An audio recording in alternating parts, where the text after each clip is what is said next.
The massive crystal chamber hummed with energy as thousands of alien beings gathered for the most important meeting in their civilization's history. These weren't the green little creatures you see in movies. The Zephyrians were tall, elegant, beings with skin that shimmered like liquid mercury and eyes that glowed with inner light. They had been watching Earth for over 50 years, and today they would decide humanity's fate. Admiral Kextar stood at the center of the chamber, his forearms gesturing toward a holographic display that showed Earth spinning slowly in space.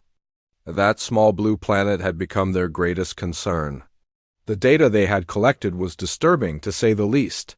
"Fellow council members," Kextar's voice echoed through the chamber, translated instantly into the thoughts of every being present. "We have a problem. The humans of Earth are the most violent species we have ever encountered." The hologram shifted, showing grainy footage intercepted from human television broadcasts. Explosions filled the air. Soldiers marched across battlefields. Tanks rolled through burning cities. The aliens watched in horrified silence as scenes from human movies played before them, action films, war documentaries, and news reports from conflicts around the globe. "Look at this," Kextar continued, zooming in on footage from a human war movie. "They call this entertainment. They enjoy watching destruction and violence for pleasure." Counselor Zarin, an ancient being whose skin had turned almost white with age, leaned forward in her floating chair. "Admiral, are you certain this represents their true nature? Perhaps these are historical records of a more primitive time." Kextar's expression grew grim. "I wish that were true, honored counselor. But our monitoring stations have detected over 200 armed conflicts on their planet in just the past century. They have weapons capable of destroying their entire world. Not once, but hundreds of times over. And yet they continue to build more." The chamber filled with worried whispers as the hologram displayed images of human military parades. Thousands of soldiers marching in perfect formation. Massive ships floating on Earth's oceans, bristling with weapons. Aircraft that could strike. Targets thousands of miles away. To the Zephyrians, who had lived in peace for over 10,000 years, these images were absolutely terrifying. "Their leaders speak constantly of war," Kextar went on, showing clips of human politicians giving speeches. "They have entire industries dedicated to creating weapons. They teach their children to play games that simulate combat. This is not a peaceful species that occasionally fights. This is a warrior culture built around conflict." Commander Thelak, a younger officer known for his analytical mind, raised one of his arms. "Admiral, what about their civilian populations? Surely not all humans are soldiers." The hologram changed again, showing what appeared to be human sports. Boxing matches where two humans pounded each other with their fists. Football games where armored players crashed into each other repeatedly. Racing events where drivers risked their lives at incredible speeds. "Even their recreational activities involve violence and danger," Kextar explained. "They compete against each other in ways that would be considered barbaric by any civilized standard, and millions of them gather to watch these contests, cheering for bloodshed and victory over opponents." The evidence seemed overwhelming. The Zephyrians had intercepted decades' worth of human transmissions, and almost everything they saw supported the same conclusion. Humans were aggressive, competitive, and seemed to solve most problems through force.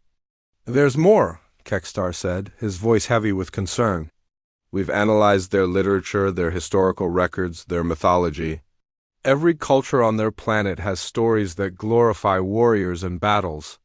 Their heroes are those who fight and conquer. Their gods are depicted as beings of war and destruction." The hologram showed images from human video games, soldiers shooting at enemies, medieval knights wielding swords, futuristic warriors battling in space. They create interactive simulations where they can experience combat themselves. Children, as young as 10 years old, spend hours each day practicing virtual warfare. Counselor Vexara, whose specialty was xenopsychology, floated closer to examine the data. "This is deeply troubling, Admiral. In all our years of studying other species, We've never encountered such a consistently violent civilization that has also achieved advanced technology. Usually, species either destroy themselves before reaching the stars, or they learn to live in peace. Exactly my point, Kextar replied. Humans are an anomaly. They have somehow managed to develop space travel, nuclear physics, and global communication networks while maintaining their aggressive nature. This makes them incredibly dangerous. The hologram shifted to show human space missions, rockets launching toward the moon, space stations orbiting Earth, plans for missions to Mars. They're already beginning to expand beyond their home planet. At their current rate of technological development, they'll achieve interstellar travel within the next few centuries. We cannot allow a violent species to spread throughout the galaxy. The chamber fell silent as the implications sank in. The Zephyrians had always believed that intelligence naturally led to peace. Their own species had abandoned warfare thousands of years ago when they realized cooperation was far more effective than conflict.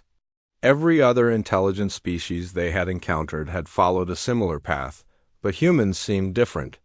They appeared to have intelligence without wisdom. Technology without restraint. What do you propose, Admiral? Asked Counselor Myran, whose vast experience made his opinion highly valued. Kextar's expression became even more serious. Complete subjugation. We must act now, while they're still confined to their solar system. I recommend deploying the Great Armada, every available warship equipped with our most advanced weapons. We need overwhelming force to subdue them quickly before they can mount an effective resistance, the Great Armada. Even mentioning it sent ripples of concern through the chamber. It was their most powerful military force, designed to handle threats to their entire civilization. The last time it had been deployed was over 3,000 years ago, against a mechanical race that had tried to consume entire star systems. You believe humans pose such a significant threat? Counselor Zarin asked. Look at their response to challenges, Kextar replied, showing more footage from Earth. When faced with natural disasters, they mobilize massive resources and coordinate complex rescue operations. When threatened by disease, they rapidly develop countermeasures and distribute them globally. They have the organizational capacity and technological skill to be incredibly dangerous if they unite against us. What the Admiral didn't realize was that he was actually describing some of humanity's greatest strengths: their ability to cooperate in times of crisis, their rapid innovation when faced with challenges, their willingness to help others in need. But through the lens of Zephyrian understanding, these qualities looked like the characteristics of a highly effective military force. They've already demonstrated the ability to work together across their entire planet, Kextar continued. They have global communication networks, international alliances, and shared scientific projects. If we give them time to prepare for our arrival, they could coordinate a planetary defense that might prove difficult to overcome. The truth was, the Zephyrians were scared. They had built their peaceful civilization by avoiding conflict, not by winning it. The idea of facing a species that seemed to thrive on competition and struggle was deeply unsettling to them. After hours of debate, the vote was unanimous. The Great Armada would be dispatched to Earth immediately. 10,000 warships, carrying enough firepower to crack planets and melt continents. It seemed like overkill, but the Zephyrian High Council wasn't taking any chances with these violent, unpredictable humans. As the meeting ended and the council members dispersed, none of them realized how completely they had misunderstood everything. They had observed. They had seen humans competing and assumed it meant they were violent. They had watched human entertainment and mistaken fiction for reality. They had observed military exercises and concluded that all humans were warriors. Soon, they would learn just how wrong they were. The morning of July 15th started like any other day for most people on Earth. Coffee was brewing, kids were getting ready for summer camp, and the usual traffic jams were forming in major cities. Then, at exactly 9:47 a.m. Eastern Time, everything changed forever. The first person to spot them was a commercial airline pilot flying over the Atlantic. Captain Rodriguez was doing his routine morning flight from New York to London when he noticed something strange on the horizon. At first he thought it might be clouds, but clouds don't form perfect geometric shapes. Within minutes, his radio was crackling with reports from air traffic control. Flight 447, we're seeing some unusual radar signatures in your area. Can you confirm visual contact? Rodriguez pressed his face against the cockpit window and felt his blood turn cold. Control, I'm seeing... I don't know what I'm seeing. There are objects in the sky. Massive objects. They're not clouds. They're not planes. They single quotes, they're ships. Within an hour, the entire world knew. 10,000 alien vessels had appeared in Earth's atmosphere, arranged in perfect formation, above every major continent.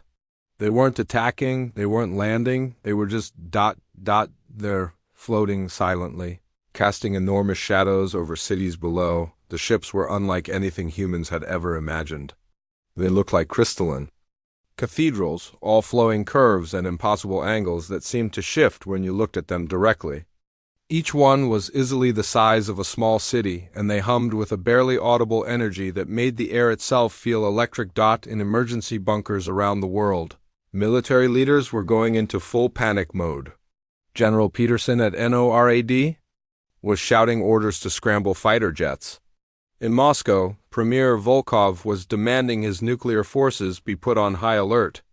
The Chinese military was mobilizing along their borders, and European leaders were flooding secure phone lines with frantic calls. But in a small research facility in New Mexico, Dr. Elena Vasquez was having a very different reaction. As a specialist in communication theory and pattern recognition, she had been called in when the first alien signals were detected. While everyone else was preparing for war, she was listening to what the aliens were actually trying to say. "This is incredible," she whispered to her colleague, Dr. James Wu, as they analyzed the incoming transmissions. "Look at these mathematical sequences. They're not threatening at all. They're trying to establish basic communication protocols." The aliens were broadcasting on multiple frequencies, sending the same message over and over. It started with simple mathematics, prime numbers, the Fibonacci sequence, basic geometric relationships. Then it moved into more complex patterns that seemed designed to test whether humans could understand abstract concepts. "They're being incredibly careful," Elena explained to the hastily assembled team of linguists and mathematicians. "Every signal is designed to be non-threatening. They're not demanding anything, they're not giving ultimatums. They're asking if we want to talk." Meanwhile, on the streets of cities around the world, something unexpected was happening. Instead of running in terror or hiding in basements, people were coming outside to look at the ships. In New York's Central Park, families were setting up picnic blankets and pointing at the massive vessel hovering overhead. Children were drawing pictures of the alien ships with crayons, adding smiley faces and rainbow trails. In Tokyo, a group of teenagers had organized an impromptu welcome party, holding up signs written in multiple languages that said hello and welcome to Earth. They were live streaming the whole thing on social media, and millions of people around the world were watching and sharing. The reaction on social media was absolutely not what any government had expected. Instead of panic and fear, the internet exploded with memes, jokes, and expressions of excitement. Someone in Brazil posted a video of themselves grilling burgers in their backyard while waving at the alien ship overhead, joking about whether aliens might be hungry after such a long trip. A group of musicians in Nashville spontaneously organized a concert in the city center, playing songs they thought might welcome visitors from space.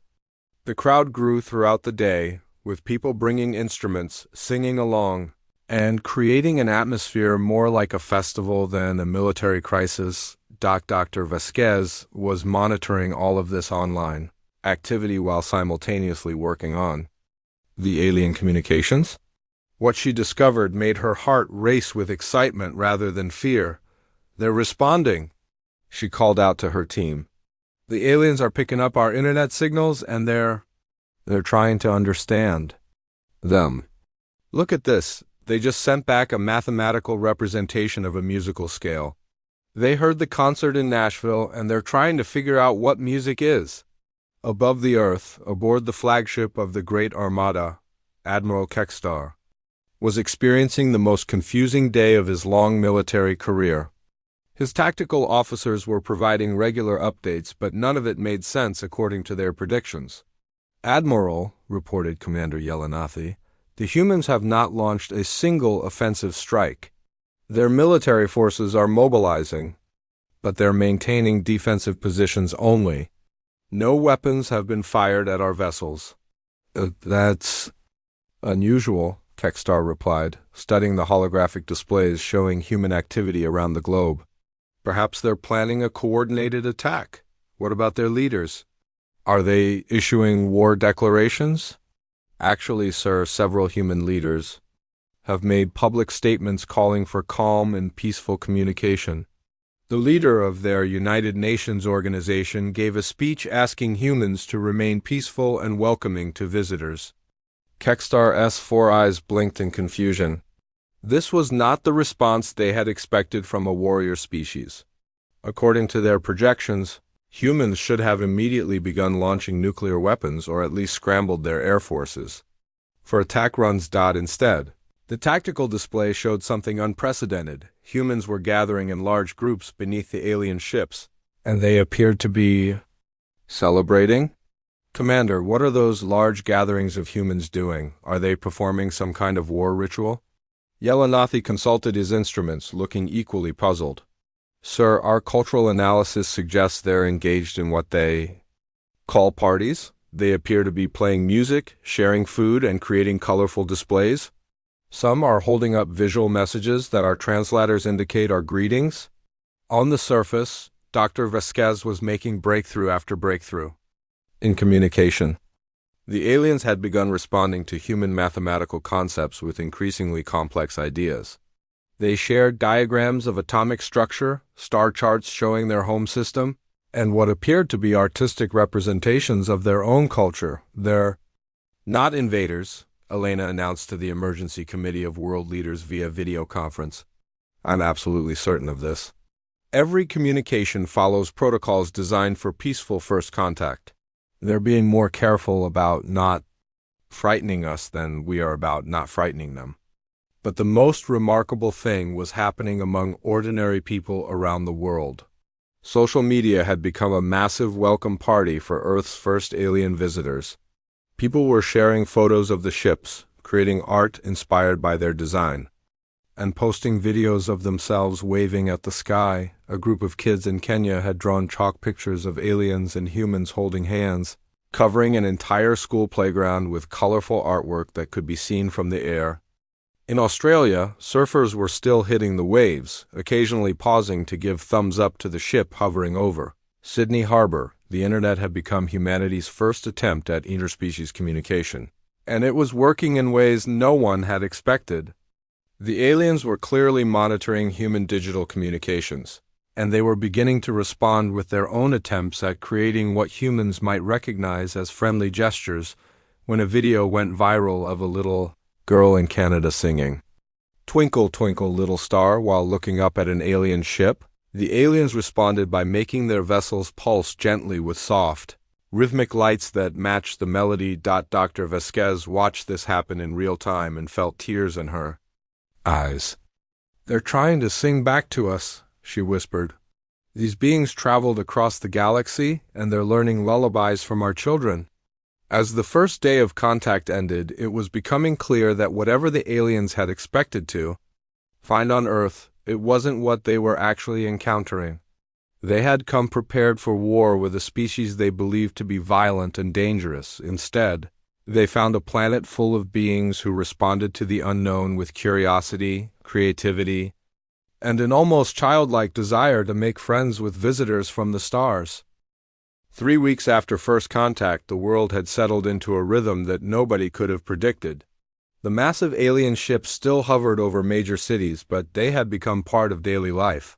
Children drew them in art class, tourists took selfies with them in the background, and weather reporters had started including them in their forecasts like unusual cloud formations. Captain Velanara of the Zephyrian fleet was experiencing something her species had no word for: complete bewilderment mixed with growing fascination. She had volunteered to be part of the first cultural exchange team, expecting to study a primitive warrior culture. Instead, she found herself trying to understand why humans kept offering her food every 5 minutes. Captain, her aide Dexiran, reported during their daily briefing aboard the ship, the humans have sent another delegation. This time they brought something they call pizza and want to know if we can eat it. Velanara looked at the holographic display showing the smiling human faces gathered outside their ship. What is pizza? According to our analysis, it's bread covered with tomato paste, cheese, and various other food items. The humans seemed to consider sharing it a social bonding activity. This was the part that confused the Zephyrians most. Humans weren't just trying to communicate with them, they were trying to feed them, entertain them, and include them in their daily activities. Yesterday, a group of humans in Paris had organized what they called a welcome concert, specifically for the alien visitors, featuring music from every continent on Earth. On the surface, Dr. Elena Vasquez had become humanity's unofficial ambassador to the stars. Her small research facility had transformed into the primary communication hub between Earth and the Zephyrian fleet. Every day brought new discoveries about their visitors, and every discovery made them seem less like conquerors and more like confused tourists. They're trying to understand our emotions, Elena explained to her growing team of linguists, psychologists, and anthropologists. Look at this latest exchange. They sent us mathematical formulas describing what they think happiness might look like, based on our facial expressions. The aliens had been studying human behavior with the intensity of scientists observing a fascinating new species, but their conclusions were turning their original assumptions upside down. Instead of warriors preparing for battle, they were seeing something they had never encountered before, a species that seemed genuinely happy. To meet strangers. Captain Velanara had requested permission to study human settlements more closely. What she discovered there changed everything she thought she knew about intelligent life. She watched families in suburban neighborhoods sharing meals together, not because resources were scarce, but because they enjoyed each other's company. She observed humans helping elderly neighbors with household tasks, expecting nothing in return. She saw children playing games that had no winners or losers, just fun. But what really shook her worldview was what happened during the Indonesian earthquake. It started like any natural disaster, tectonic plates shifting, buildings shaking, people running for safety. A 7.2 magnitude earthquake had struck near Jakarta, causing significant damage and trapping hundreds of people in collapsed buildings. The Zephyrians had observed similar disasters on other worlds, and they expected to see humans fighting over resources, hoarding supplies, and abandoning the weak. Instead, they witnessed something that made no sense according to their understanding of competitive species. Within hours of the earthquake, humans from around the world were mobilizing to help. Not just nearby humans, but people from countries that had been enemies just decades earlier. American rescue teams worked alongside Chinese engineers. Russian doctors treated patients while Japanese search teams dug through rubble with Korean volunteers. Captain Velanara watched this unfold from her ship's observation deck, trying to process what she was seeing. Vexiran explained this behavior. These humans have no genetic relationship to the earthquake victims. Many come from different continents. Some represent nations that have been at war with each other.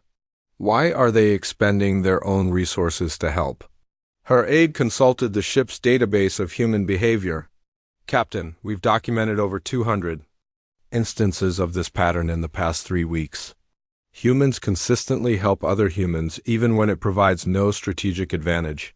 They call it humanitarian aid, but that makes no evolutionary sense, Velanara replied. Resources should be conserved for one's own group, one's own offspring. This behavior should have been eliminated by natural selection long ago. What the Zephyrians didn't understand was that this cooperative behavior hadn't been eliminated. It had been strengthened. Humans had survived and thrived precisely because they could work together across Tribal boundaries when faced with challenges bigger than any individual could handle. Dr. Elena was coordinating with alien observers during the earthquake response, and she started to realize that their visitors were learning something profound about humanity. "They're seeing us at our best," she told her team during one of their late-night sessions. "Natural disasters, medical emergencies, global challenges. These are when humans stop competing with each other and start cooperating." The cultural exchange was working both ways. Humans were learning incredible things about Zephyrian society, but they were also teaching their visitors about concepts that were completely foreign to them. A group of artists in New York had created a massive mural visible from the alien ship hovering over Manhattan. It showed humans and aliens working together to build something beautiful, a city among the stars where both species could thrive. When the Zephyrians responded by creating their own light patterns in the sky that mimicked the mural's design, the entire city came outside to watch and cheer. But perhaps the most significant moment came when a young boy in Mumbai sent a simple message to the aliens through the global communication network that Elena's team had established. "Hi, space friends," the message read. "My name is Arjun and I'm 8 years old. I drew you a picture of us playing together. Do you have kids too? Do they like to play games?" The message was accompanied by a crayon drawing showing stick figures, some clearly human, others with 4 arms and glowing eyes like the aliens, all holding hands in a circle around what looked like a playground. When Captain Velanara saw this message, something unprecedented happened in Zephyrian culture. She experienced what humans would call an emotional breakthrough. The idea that a small human would want their children to play with alien children touched something deep in her consciousness that had been dormant for millennia. "Vexiran," she said quietly, "have we made a terrible mistake?" Her aide looked confused. "Captain, we came here expecting to find warriors. We brought enough firepower to destroy this entire planet. But look at what we've actually found. These beings aren't trying to conquer us or compete with us. They're trying to be our friends." The realization was spreading throughout the Zephyrian fleet. Reports were flooding in from observation teams all over Earth. Humans were sharing their art, their music, their food, and their stories. They were asking questions about Zephyrian culture not to find weaknesses to exploit, but because they were genuinely curious about life among the stars. In schools around the world, children were learning basic Zephyrian mathematics and sharing their own lessons about Earth's history and culture.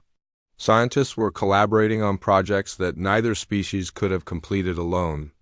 Musicians were composing pieces that incorporated both human instruments and the harmonic frequencies that Zephyrians used for communication. But the most powerful lesson came from watching how humans treated their own planet's other species. The aliens observed humans rescuing wounded animals, protecting endangered species, and creating nature preserves where other life forms could thrive undisturbed. "They're gardeners," Captain Velanara reported to Admiral Kekstar during their weekly briefing. "Not warriors, Admiral. They're gardeners who want to help things grow." Admiral Kekstar was reviewing similar reports from all over the planet. Everywhere they looked, they found the same pattern: humans competing in some areas, yes, but cooperating in far more significant ways. Their sports were ritual competitions with strict rules designed to prevent real harm. Their military exercises were preparations for defense, not conquest. "Captain," the Admiral said slowly, "I'm beginning to think we may have misunderstood everything about this species." As the 4th week of contact began, the Zephyrians were facing a crisis of their own understanding. They had come to Earth with the largest military force in their history, prepared to subjugate a violent species that posed a threat to galactic peace. Instead, they had found a species that wanted to teach them songs, share their food, and help them understand what it meant to laugh. The Great Armada, designed for conquest, was about to become something entirely different, a bridge between two civilizations that had more to learn from each other than either had ever imagined. 6 weeks into first contact, everything changed in a way nobody could have predicted. It wasn't an attack or a misunderstanding that shifted the relationship between humans and Zephyrians. It was a desperate message that arrived at 3:17 a.m. Earth time, from the furthest reaches of space. Dr. Elena Vasquez was working her fourth consecutive all-nighter at the communication center when the transmission came through. At first, she thought there was something wrong with their equipment. The signal was weaker than usual, broken up, and filled with what sounded like distress patterns. "This isn't coming from the fleet above us," she told her colleague Dr. Wu, who had rushed in when the emergency alert sounded. "This is from much farther away, light years away." The message, when they finally decoded it, was heartbreaking in its simplicity. The Zephyrian home colonies were dying. A plague had been spreading through their civilization for over 3 centuries, killing millions and getting worse each year. Their best scientists had been working on a cure for generations, but they were running out of time. Captain Velanara received the transmission aboard her ship and felt something she had never experienced before: helplessness mixed with shame. Her people were suffering while she was part of a massive military force that had come to conquer a species that had done nothing but offer friendship. "The situation is critical," she explained to Admiral Kekstar during an emergency meeting. "The plague has reached the inner colonies. Our homeworld might have less than 50 years before the population becomes unsustainable." Admiral Kekstar stared at the holographic display showing the progression of the disease.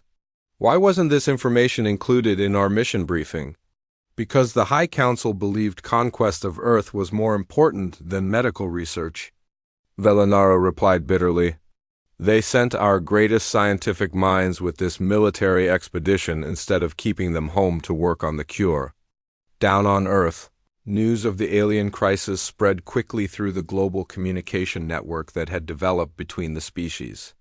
The response was immediate and completely unexpected by Zephyrian standards. Dr. Patricia Chun, a microbiologist at the University of California, was having breakfast when she received the emergency call about the alien plague.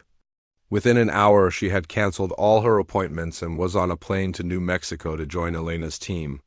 "Let me understand this correctly," she said as she reviewed the Zephyrian medical data. "They've been fighting this disease for 300 years using a hierarchical research system where only senior scientists can propose solutions?" Elena nodded. "That's how their entire society works. Information flows up through levels of authority, and decisions come down from the top. It's incredibly efficient for maintaining order, but terrible for creative problem-solving." Dr. Cheng shook her head in amazement. "No wonder they haven't found a cure. Some of our biggest medical breakthroughs have come from graduate students, lab technicians, and researchers who weren't even working on the original problem. Within 24 hours, something unprecedented was happening around the globe. Without any government coordination or official requests, human scientists were voluntarily organizing to help their alien visitors. Universities were opening their laboratories for collaborative research. Medical companies were sharing proprietary data that they normally guarded like state secrets. Dr. Raj Patel, a virologist in Mumbai, was video conferencing with Dr. Lisa Martinez in Sao Paulo and Dr. Ahmed Hassan in Cairo, comparing notes on the alien pathogen. They were sharing research methods that the Zephyrians had never seen before: chaotic, creative, and collaborative approaches that would have been impossible in their rigid academic hierarchy. "The beautiful thing about human research," Dr. Patel explained to Captain Velanara during one of their joint sessions, "is that we argue with each other constantly. We challenge every assumption, we test every theory from multiple angles, and we're not afraid to prove our colleagues wrong." Captain Velanara found this concept fascinating and terrifying. In Zephyrian society, contradicting a senior researcher would be considered deeply disrespectful. "But doesn't this create conflict and inefficiency?" "Sometimes," Dr. Patel admitted with a smile. "But it also means that bad ideas get eliminated quickly, and good ideas get improved by many different perspectives. We call it peer review, and it's one of the reasons human science advances so rapidly." The collaborative approach was producing results faster than anyone had expected. Human researchers were asking questions that Zephyrian scientists had never considered. They were approaching the problem from angles that a hierarchical system couldn't explore. Dr. Rosa Gutierrez, a biochemist from Mexico City, had been studying the plague data for only 3 days when she made a crucial observation. "The pathogen isn't just a disease," she announced during a global video conference with researchers from 6 continents. "It's responding to environmental stress in their home system. Look at these patterns. The outbreaks correlate with solar radiation cycles." This insight came from her experience studying how Earth diseases responded to climate change, research that the Zephyrians had never considered relevant, because their scientific disciplines were more rigidly separated. Captain Velanara was watching this collaboration unfold with growing amazement. "Dexiran, how many human researchers are now working on our plague?" Her aide consulted the latest reports. "Captain, we count over 12,000 scientists from 94 countries. They're sharing data in real time, challenging each other's theories, and building on each other's work at a pace our scientists find difficult to follow." "And they're doing this voluntarily? No central authority is commanding them to help us?" "That's correct, Captain. Many are working without pay, using their own resources, and postponing their original research projects." This was the moment when the Zephyrians began to understand something fundamental about human nature that their initial observations had completely missed. Humans didn't cooperate because they were ordered to, they cooperated because they chose to, especially when faced with suffering they could help alleviate. The breakthrough came on day 12 of the collaborative research effort. Dr. Yuki Tanaka, a graduate student in Tokyo who was supposed to be working on her dissertation about coral reef restoration, had been following the alien research out of curiosity. She noticed something that the senior scientists had overlooked. The plague pathogen was similar to a virus that affected Earth's marine life. "What if we tried the same approach we use for protecting coral reefs?" she suggested during one of the open video conferences. "Instead of attacking the pathogen directly, what if we strengthen the host's natural defenses?" It was exactly the kind of creative thinking that could only come from someone who wasn't constrained by traditional approaches. To the problem, Dr. Tanaka's insight led to a treatment protocol that combined Zephyrian medical technology with human therapeutic techniques. The cure worked.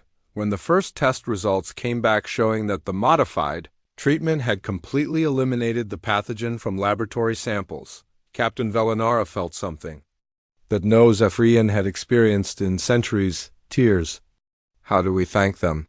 she asked Admiral Kekstar as they reviewed the successful trial data. "These humans have solved in 2 weeks a problem that we couldn't solve in 3 centuries. And they did it freely, asking for nothing in return." Admiral Kekstar was staring at reports from his observation teams all over Earth. The collaborative research effort had involved more humans working together across national, cultural, and economic boundaries than any project in their recorded history, and they had done it to help strangers from space. "Captain," he said slowly, "I think we need to reconsider everything about this mission." The realization was spreading throughout the Great Armada. They had come to Earth expecting to find a violent, competitive species that would need to be controlled through force. Instead, they had found a species that responded to genuine need with unprecedented cooperation and generosity. But the most profound moment came when Dr. Tanaka, the graduate student whose insight had provided the breakthrough, sent a personal message to Captain Velanara. "I heard that your people have been suffering from this disease for a very long time," the message read. "I'm so glad we could help. My grandmother always told me that the best way to make friends is to help each other when times are hard. I hope this means we can be friends now." Captain Velanara read the message 3 times before she finally understood what had happened. Humanity had just demonstrated something that the Zephyrians thought was impossible, a species advanced enough to develop complex technology, but wise enough to use that knowledge primarily to help others. The Great Armada, assembled to conquer Earth, had instead become the recipient of the greatest gift their civilization had ever received, not just a cure for their plague, but a completely new understanding of what intelligent life could become when it chose cooperation over conquest. As news of the successful cure spread throughout the Zephyrian fleet, one thing became absolutely clear: everything they thought They knew about humans had been wrong from the very beginning. 1 year after the Great Armada first appeared in Earth's skies, Admiral Kextar stood in what used to be his war room, looking at something that would have been impossible to imagine when he first arrived. Instead of battle plans and target coordinates, the holographic displays now showed joint research projects, cultural exchange programs, and construction blueprints for humanity's first interstellar ships. The transformation hadn't happened overnight. It took months of careful negotiations, awkward cultural misunderstandings, and gradual trust building before anyone could envision what their two civilizations might accomplish together. Captain Velinara had become the unofficial bridge between the species. She spent half her time on Earth now, working directly with human scientists and artists, trying to understand the creative chaos that seemed to drive their entire civilization. Today, she was returning from a particularly eye-opening visit to a human university. "Admiral," she reported during their morning briefing, "I've observed something remarkable about human education. They encourage their students to question everything, even their teachers. Yesterday, I watched a 20-year-old human challenge a professor's theory about stellar formation, and instead of being punished, she was praised for independent thinking." Admiral Kextar nodded thoughtfully. This was exactly the kind of insight that was reshaping their understanding of how civilizations could develop.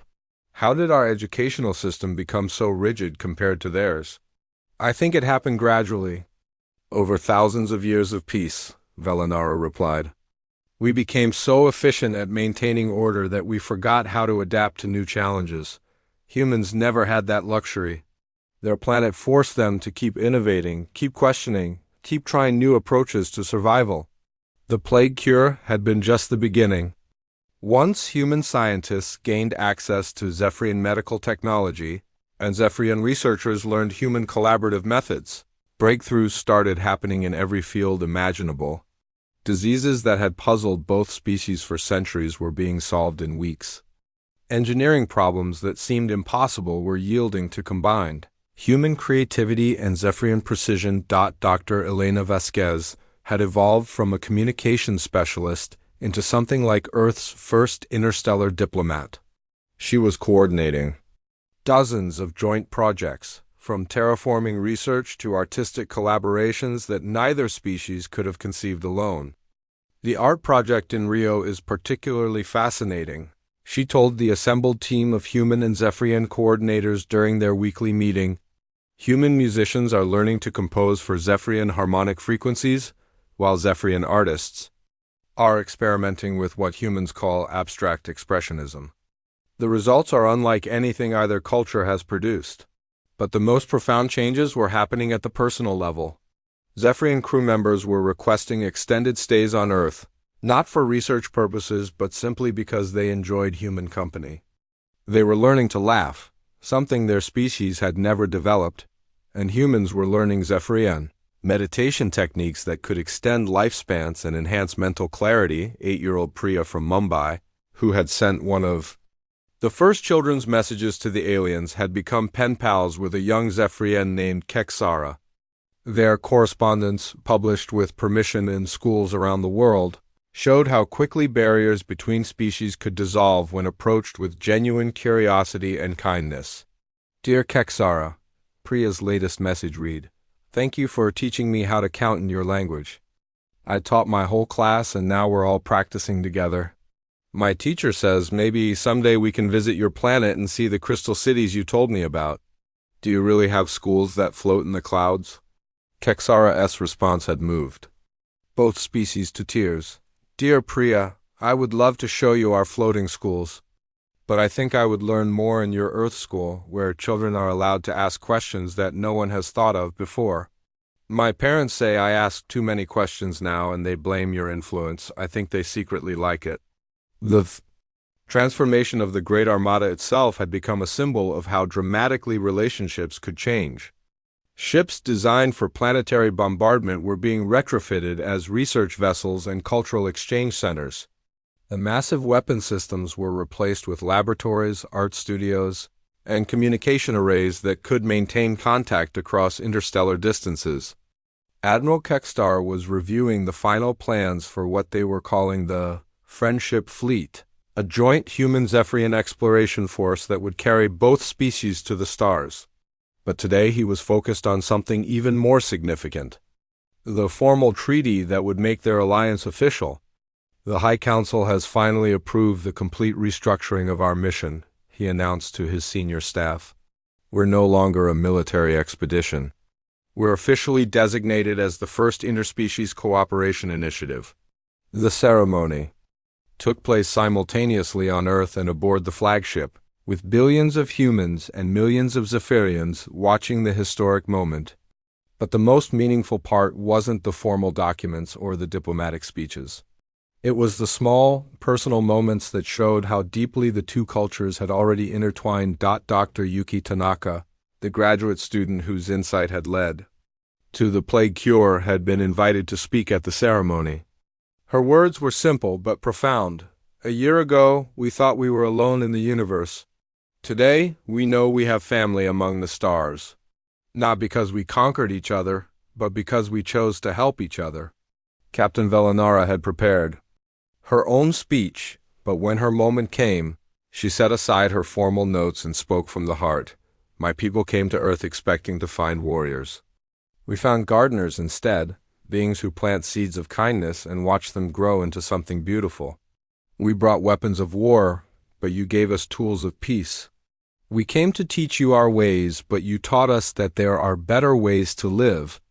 The practical implications of the alliance were staggering. Human life expectancy was expected to increase by decades through Zephyrian medical technology.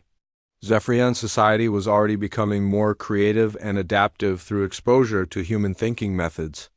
Joint colonies were being planned for Mars and several moons in the outer solar system, but perhaps the most exciting development was the children.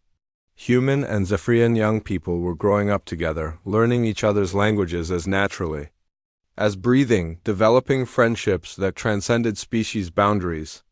They were already thinking of problems and solutions that neither culture could have imagined alone. 12-year-old David from Snow Paulo and his Zephyrian friend Wexonal had designed a water purification system that combined human engineering with Zephyrian energy technology. Their science fair project had caught the attention of both governments and was being considered for implementation in drought-affected regions around the world. "These children aren't just learning about each other's cultures," observed Dr. Elena during a documentary interview about the alliance. "They're creating a completely new culture that belongs to both species. They're showing us what the future could look like." Admiral Kekstar had one final task before the transformation was complete. He needed to send a report to the High Council explaining what had happened to their great military expedition. "Honored Council members," he wrote, "I am pleased to report that the mission to Earth has been completed successfully, though not in the manner originally planned.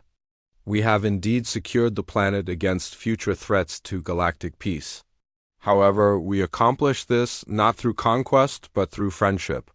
The humans have proven to be our greatest teachers. They have shown us that strength comes not from the ability to destroy, but from the willingness to build. Not from the power to conquer, but from the wisdom to cooperate. They have taught us that the greatest weapon against fear and misunderstanding is simply the courage to say hello. The great Armada remains at Earth, but it is no longer an instrument of war. It has become a bridge between worlds, a symbol of what two very different species can accomplish when they choose trust over suspicion, cooperation over conflict. I respectfully request that all future contact missions be conducted with this lesson in mind. The universe is vast enough for all of us to flourish together.